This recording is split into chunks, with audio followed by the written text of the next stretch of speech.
السلام علیکم، welcome on ہم کہانیاں۔ بیٹا تم ایک بار پھر سوچ لو اس بارے میں۔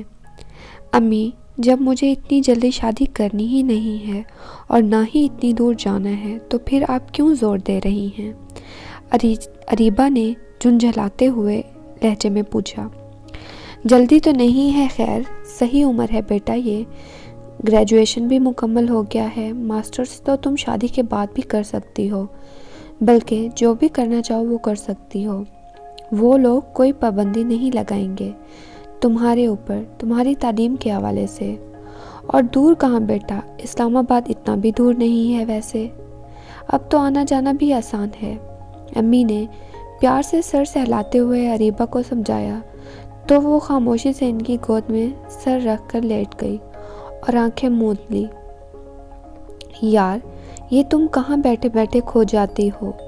یاسر کی آواز پر چونک کے اریبہ نے اس کی طرف دیکھا اور ایک سرد آہ بھر کے پھیکی سی مسکراہٹ ہونٹوں پہ سجا کے بولی، آپ کب آئے؟ جب آپ کسی کے خیالوں میں ڈوبی ہوئی تھیں، یاسر نے ذرا شوخ لہجے میں اریبہ کو چڑھاتے ہوئے، اور حسب سابق وہ چڑھی ہی گئی۔ آپ کو پتہ ہے کہ آپ کے علاوہ دوسرا کوئی نہیں ہے میری زندگی میں، نہ پہلے کوئی تھا نہ آپ، پھر آپ ایسا کیوں کہتے ہیں؟ اس نے قدرہ برا مان لیا۔ ارے ایک تو تم فوراً دل پہ لے لیتی ہو، میں تو بس یہ کہہ رہا تھا کہ تم یقیناً اپنے میکے والوں کو یاد کر رہی ہوگی۔ یاسر نے آگے بڑھ کے اریبہ کا ہاتھ تھام کر کہا، پھر ہلکے پھلکے لہجے میں اسے چھیڑتے ہوئے کہنے لگا، ویسے تم جتنا ان لوگوں کو یاد کرتی ہو، سچی کبھی تو مجھے رشک آتا ہے اور کبھی جلن۔ اتنے اچھے شوہر کے ہوتے ہوئے بھی تم ان کو یاد کرتی رہتی ہو، مجھے ایسا لگتا ہے میں بہت جلاد قسم کا شوہر ہوں۔ ایسی بات نہیں ہے یاسر، آپ بہت اچھے ہیں، لیکن آپ کی محبت اپنی جگہ، میرے ماں باپ اور بہن بھائیوں کی محبت آپ کی محبت کا کھانا الگ ہے اور ان کی محبت کا کھانا الگ۔ میں بس ان لوگوں سے اتنی دور ہوں کہ شاید اسی وجہ سے ہر وقت یاد کرتی رہتی ہوں۔ آپ تو میرے پاس ہیں تو آپ کو یاد کرنے کی کیا ضرورت؟ اریبہ نے ارسلان سے سمجھاتے ہوئے اپنے شوہر کی طرف دیکھا۔ دل میں ایک دھڑکا بھی ہونے لگا کہ کہیں اس بات پر یاسر کا موڈ نہ خراب ہو جائے۔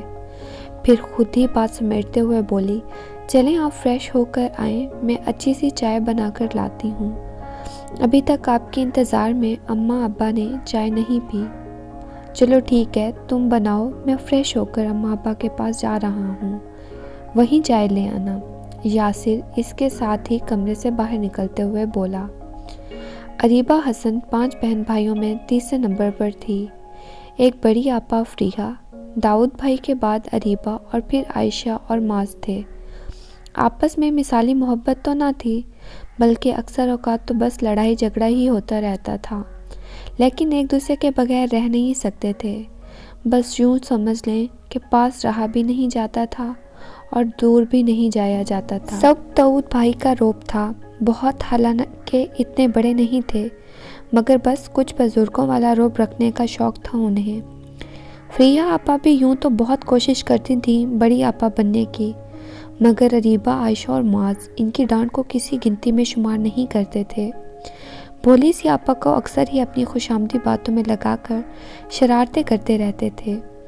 اریبہ فطرتاً سادہ اور حساس لڑکی تھی، بہت شوق اور شرارتی تو نہیں، بلکہ البتہ اپنے چھوٹے بہن بھائیوں کے ساتھ ان کی شرارتوں میں شامل ضرور ہو جاتی تھی، مگر ساتھ ساتھ اپنا دامن بچا کے نکلنے کا راستہ بھی محفوظ رکھتی تھی، اور کبھی جب ڈانٹ کے ساتھ مار پڑنے کا توقع ہوتی تو صاف مکر جاتی کہ میں تو موجود ہی نہیں تھی، یا پھر کبھی کہتی کہ میں تو خود ان لوگوں کو منع کر رہی تھی مگر یہ سن ہی نہیں رہے تھے۔ ایسے میں عائشہ اور معاذ اس میسنے پن پہ دانت پیستے رہتے اور آئندہ ساتھ نہ کھلانے کی دھمکی دیتے۔ ہنستے کھیلتے لڑتے جھگڑتے کب بچپن اور لڑک پن گزر گیا، آج سوچوں تو خواب سا لگتا ہے۔ اریبہ نے بے ساختہ خود کلامی کی تو اس کی ساس نے جاتے جاتے پلٹ کر اس سے پوچھا، کیا بات ہے بیٹا، اداس ہو؟ نہیں اماں، ایسی کوئی بات نہیں۔ ارے بیٹا، جو بھی بات ہے تم مجھ سے کہہ سکتی ہو، بتا سکتی ہو، اماں نے مسکرا کے اریبہ سے کہا۔ اریبہ جو کچھ جھجک محسوس کر رہی تھی، ان کی بات سن کر حوصلہ کر کے بولی، بس اماں، گھر والے یاد آ رہے تھے۔ امی کے ہاں تو ماشاءاللہ سے شغل رہتا ہے، یہاں پر خاموشی ہے شاید اس لیے۔ لو بیٹا، کیا بات کہی تم نے؟ کیا تمہارے گھر والے نہیں ہیں؟ خاموشی کی کیا بات، میں ہوں گھر میں، اسما ہے۔ تم خود ہی منہ بنا کے یا اداسی کی تصویر بن کے گھومتی رہتی ہو۔ اسما تم سے صحیح طرح سے بات نہیں کرتی یا پھر یاسر کا رویہ صحیح نہیں ہے تمہارے ساتھ؟ اماں نے ایک دم سے اس کے جواب میں کھری کھری سنا دی تو وہ ہکا بکا ان کی شکل دیکھنے لگی۔ اماں ایسا تو کچھ نہیں ہے، میں نے آپ سب بہت اچھے ہیں، بس اسما اپنی پڑھائی میں لگی رہتی ہے اور آپ بھی خاموش طبیعت کی ہیں اور سب بہت اچھے ہیں، میں تو بس، اور یاسر تو گھر میں ہوتے بھی نہیں۔ بیٹا برا مت ماننا، خود کو گھر کا حصہ سمجھو گی تبھی دل لگے گا تمہارا۔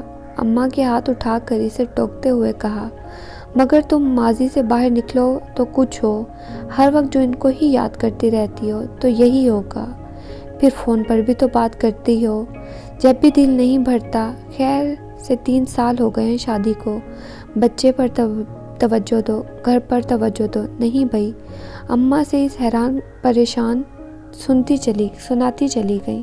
اماں ایسے حیران پریشان اپنا سنا کر کچن سے چلی گئیں۔ وہ پلک جھپک کر آنکھوں میں آنسو دھکیلنے کی کوشش کرنے لگی۔ یار تمہیں میں کیسے سمجھاؤں، کیوں اداس رہتی ہو تم ہر وقت؟ یاسر نے اس کا رخ اپنی طرف موڑ کر کچھ جھنجھلا کے کہا تو اریبہ جو سونے کے لیے کروٹ بدل کر لیٹ گئی تھی ڈبٹائی آنکھوں سے اس کی طرف دیکھنے لگی۔ اب پھر تم پر ڈپریشن کا دورہ پڑ گیا ہے، جب دیکھو تبھی اداس شکل بنی ہوئی ہوتی ہے۔ یاسر نے تب کے کہا تو اریبہ بھی غصے میں آ گئی۔ آپ سے کس نے کہا ہے کہ میں اداس ہوں؟ بس آتے ہی مجھ پہ شروع ہو گئے۔ اس لہجے میں بات کریں گے تو کیا رونا نہیں آئے گا مجھے؟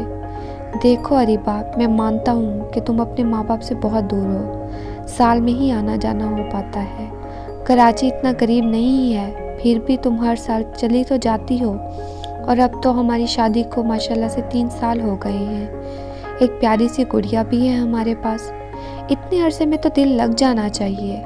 سبھی لڑکیاں سسرال میں آگے خود کو ان کے طور پر ڈھال لیتی ہیں، نئی زندگی کو خوشی سے قبول کرتی ہیں، لیکن تم پتہ نہیں کیوں خوش نہیں رہتی، کیوں میں ہمیں قبول نہیں کیا میں اچھا شوہر ثابت نہیں ہوا؟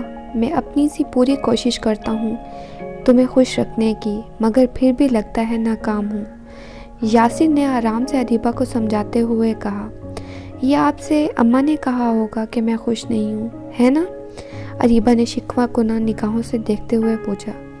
چلو اٹھو باہر چلیں، تم فریش ہو جاؤ گی۔ یاسر نے بات کو ختم کرنے کی غرض سے اریبہ کی بات کو نظر انداز کرتے ہوئے کہا، لیکن اریبہ برہم ہو کر اٹھ کر بیٹھی اور اس کی طرف دیکھ کر تیز لہجے میں بولی، میرا ایسا کوئی موڈ نہیں ہے، ایک تو جب کوئی ایسی بات ہو اماں آپ سے کہہ دیتی ہیں، میں نے کسی سے کوئی شکایت کی تھی؟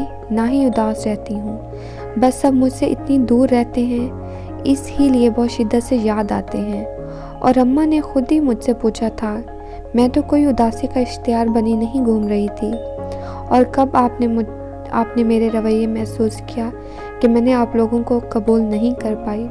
کب آپ نے دیکھ لیا کہ اس گھر کو اپنا گھر نہیں سمجھا؟ لیکن ایک دوسرے مکینوں کے دلوں میں گنجائش نہیں میرے لیے، تو میں کیا کروں؟ آرام سے بیگم، ایک تو تم ایک دم سے غصے میں آ گئی۔ یاسر نے اریبہ کو غصے میں دیکھا، اپنے کاندھے پر اس کے ہاتھ رکھ کر اسے ٹھنڈا کرنے کی کوشش کی۔ فطرتاً وہ صلاح جو قسم کا انسان تھا، اس لیے فوراً ہی بات کو ختم کرنے کی کوشش کرتا۔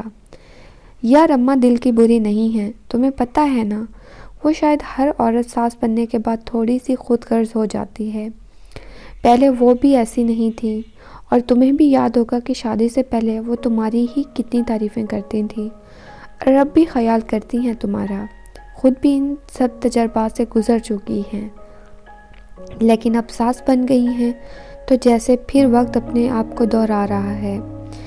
یہ ایک نہ رکنے والا سلسلہ ہے، اور جب خود با اختیار ہوتی ہے تو پھر اپنا وقت بھول جاتی ہے،